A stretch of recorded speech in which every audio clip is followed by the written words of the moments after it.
Well, the Aces are helping Kookie throw a party for his former fellow orphans at the orphanage where they adopted him 2 years ago. Jane visited the orphanage to make the necessary arrangements and found a Mr. and Mrs. Craig in charge now. Strict, severe, and unsympathetic toward the orphans. She ran into several other exciting incidents there, all of which she's about to explain to Mr. Ace and Marge as we look in on the living room of the bungalow now. Listen. Jane, how are you coming along with that party for Kookie? Well, dear, it's a long story. I withdraw the question. I want to hear it, Jane. You go ahead and tell it. But don't make it too long a story, will you? But, Marge, it is long and touching, too. Oh, a long and touching story. Yes. What's touching about it? Well, you see... I just wanted to know how the plans are coming along for the party. I don't see why you have to drag it out. Because so many exciting things happen. Well, when? Where? Yesterday and today at the orphanage. What do you mean exciting? Well, in the first place, Mrs. Duffy isn't there anymore. You know that sweet old lady that used to have charge of it. She was the one we talked to when we got Kookie. Yes, we know. Go ahead, Jane. Well, in the first place, she's not there anymore. In the second place, Mr. and Mrs. Craig are there instead. In the fourth place... wait a minute. You skipped third place, I know. I'm coming back to it pretty soon. Oh. In the fourth place, I know it's a lot of money, but it's the least they'll take.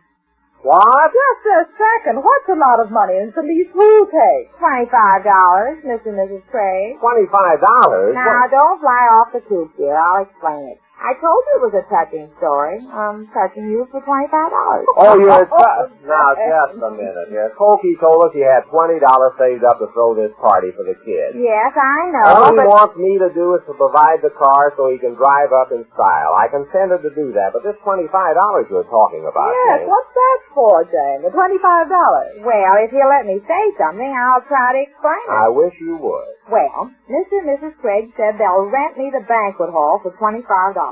Rent it to you to throw a party for their orphans? Well, I think they'd be tickled to death. Well, I thought so too, but he said I don't care what he said. We're not spending $25 to rent a banquet hall. I never heard of such a thing. But I promised him we'd take it. Well, you shouldn't have. How can you promise a thing like that? Well, I thought I was going to find a lot of money. Well, you what?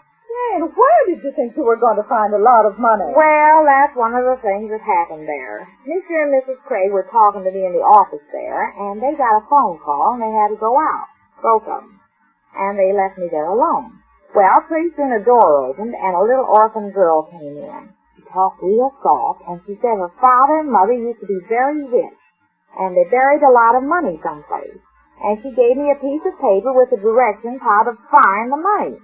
And she said, when I find it, she'll give me half, but not to tell anybody. So that's where I thought I was going to get a lot of money. Isn't this awful? Well, what happened? Was the money there? No, it was just a joke. A joke? Yes, Kookie told me about it afterwards. All the kids call her Mrs. Astorville. They call who? This little girl? Yes, because she acts like she's got a lot of money. She plays a joke on anybody that comes there, Kookie said. But how could I tell? She did it so good. She's a regular actress. Why, I bet she's as good as Norma Stewart. Or Joan Croft. Oh, or, well, anyhow, Rochelle Hudson. Oh, she is. Yeah, she sure pulled the ball over my eyes. And you don't have to sit there thinking you wouldn't fall for it. I bet you'd have thought the same thing I did. Now, wait a minute. Did you actually go out and dig around for this money? No, I was going to, but Kookie told me about it. And when I went back there today, a little boy tried to play the same kind of a joke on me. A little boy? Yes. I was talking to Mr. Craig, and he had to go out of the office again. And the door opened, and this little boy came in, and he started talking real soft. And he wanted to give me a letter. Well, I told him I knew the joke now, but he begged me to take it. He was so cute, I took it anyhow, just to make him humorous. Well, what was that? More hidden treasure? I guess so. I didn't even read it. Well, you didn't read it? No, I've got more things to do planning this party. Well, where is it? What? The letter the boy gave you. Oh, in that wastebasket under the desk. Well, let's read it. I'll get it, Jane. Oh, Marge, this is no time for joking. I've got work to do. Yeah, I'll tell you, Hap. It's going to be worth getting $25 out of me for a banquet hall so Kookie can throw a party. But, dear, he's got his little heart set on it. Well, his little heart won't be broken, Jane. It will, too. Oh. This is very important to him. And I think it's very sweet of Kookie to want to remember all his old friends this way. Of course it is, and I was in favor of it, but if it's going to run into big money... No letter here, Jane. What? The starts against it. There's no letter. Oh, I guess Laura threw it out in the trash. Oh, here it is. Is this it on the floor? I guess so. Don't bother me, Maud. Oh, you don't mind if I read your mail, do you, Jane? Oh, no, I don't care. Now look. No, you look. I don't know how we get mixed up in things like this. This started out to be a very simple party that Kookie wanted to throw for those orphans. It is okay with me, and it still is. I told you to leave him alone and let him throw it his own way, but you had to butt in, and the minute you did, things began to happen. Whenever you mix in, we get involved where it costs us.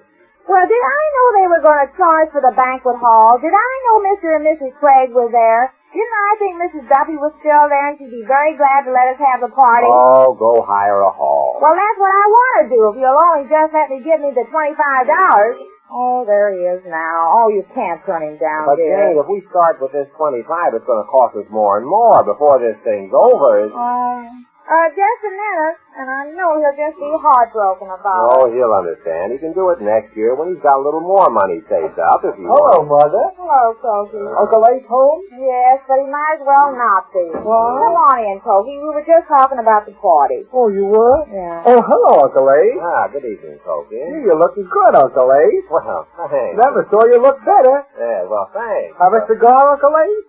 Cigar? I brought it just for you. See, I even remembered the kind you smoke. Yeah, well, thanks, but you shouldn't be spending your money for cigars for me. Oh, that's all right. You'll do the same for me, wouldn't you?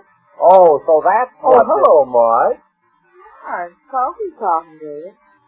Hey, this letter is no joke.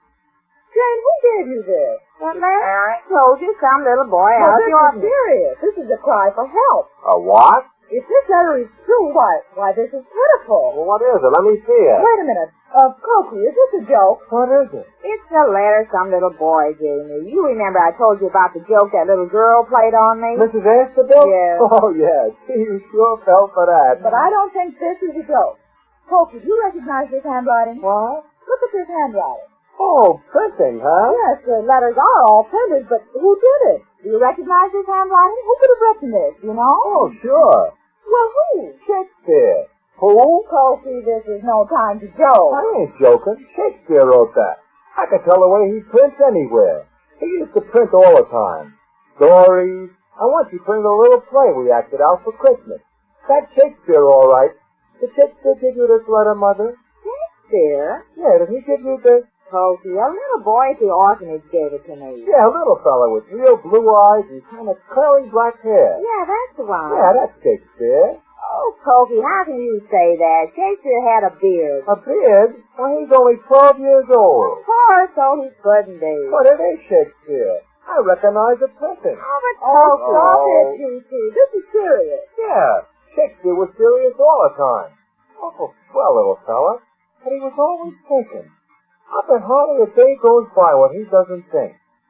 What does Shakespeare say in the letter? Well, it's all... Kookie, stop saying Shakespeare. How can Jane, will you leave him alone? But dear, he thinks F-H-A-K-S. Marge, will you please read the letter so we can tell what's up? I'm trying to. Yeah, read it, Marge. To whom it may concern. Yeah, that's Shakespeare, all right. Always using big words. Smart, Kookie, will you stop saying Shakespeare? Oh, isn't this awful? Well, don't you think I'd know Shakespeare if I saw him? Yes, Jane, yes, we do. Well, don't tell Kookie it is when it isn't. But it is, Mother. Kookie, in the first place, Shakespeare had a beard. In the second place, he's been... Oh, no, not Shakespeare. He's only 12 years old. He's a cute little shaver. Shaver? You mean he shaved Jane, off? will you... And that goes for me, too. Will you please stop that chattering so I can read you this letter? Yeah, read the letter, Marge. Well, thanks, Kookie. To whom it may concern. Yeah? Help. Please help. 50 orphans in welfare orphanage beg you to save them from starving. Starving? Who's starving? Those kids out there at that orphanage. Who's starving them? If you let me finish this letter, I can't do that. Who's Will you doing that? calm down and let her finish the letter? Go on, Marge. I'll read it over. Yes. Help. Please help. 50 orphans in welfare orphanage beg you to save them from starving. Mr. and Mrs. Craig are cutting down on all our meals and our rooms are terrible. They don't give us enough heat and they cut They down... are starving. They don't give them enough to eat. Heat, it says. Heat? Yes. This Craig couple seems to be doing a very good job of making 50 orphans miserable. Isn't this a privately run orphanage, eh? Yeah, private subscription, I think. Oh, I wonder who's at the head of it. Mrs. Duffy never did that when she was there, and I bet she wouldn't charge $25 for renting the banquet hall. She wouldn't? No, because we used to play in it all the time. We had a lot of fun there. They never used to rent it. I guess Mr. and Mrs. Craig don't know the rules. Or they're making up some new ones of their own. They can't do Now, that. just a second, Kookie. Come on, Grace, those kids are my friends. I know. Now, we'll do something. I've got to do something. What else you could say? Speak some more of the letter, Marge. There's not much else. Our rooms are terrible. They don't give us enough heat, and they cut down on our outdoor games. Let's see. They say they haven't enough money to do the things we used to do. They don't treat the little children very good, and they hardly ever call the doctor when somebody gets sick. Help. Please help. Help. Please help. There, that proves it isn't Shakespeare. Oh, Jane, will you stop with that Shakespeare? Well, Shakespeare never repeats, and he did. Well, at any rate, the Aces have the lowdown on conditions at the orphanage, and so has Kookie. Just what he plans to do about it and the party, we'll learn when next we meet the Easy Aces.